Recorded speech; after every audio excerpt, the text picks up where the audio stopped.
What if the crown God gives you looks more like a battlefield than a blessing? He is the youngest son, a shepherd with a sling, overlooked when Samuel comes to Bethlehem. Then oil runs down his head. You will be king, years before any throne.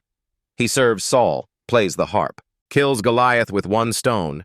Crowds sing his name. Jealousy burns in Saul. Spears fly. David runs. Anointed yet hunted. He hides in caves, pretends madness in Gath, leads outcasts in the wilderness. Twice he finds Saul vulnerable. Once in a cave. Once among sleeping soldiers. David refuses. I will not stretch out my hand against the Lord's anointed. He leaves judgment to God. Takes only a spear and a jug. Years pass. Saul falls. David mourns. He becomes king in Hebron, then over all Israel.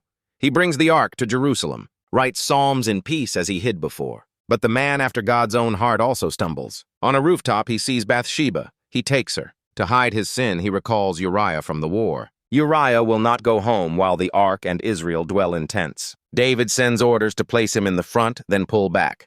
Uriah falls. David thinks the secret is buried with him. God sends Nathan, a story of a rich man stealing a poor man's lamb. David erupts. You are the man. David's heart breaks open. I have sinned against the Lord.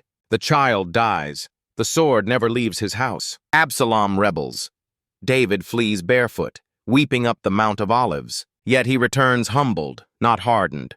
He trusts God with the kingdom. At the end of his life, he does not boast in victories. He prepares a temple. He gathers gold and stone, leaves the building to Solomon, and hands his songs to a nation. Scripture shows David's courage and cowardice, worship and failure, crowns and caves. It shows a God who chooses imperfect people, confronts their sin, forgives real guilt, but does not erase consequences. When your calling feels delayed, remember David. God may be forming a king's heart in hidden pastures, testing your character in dark caves, even after your worst decision, still writing mercy into your story, not because you earned it, but because his covenant love outlasts your collapse and points beyond David's throne to a son who will never fail.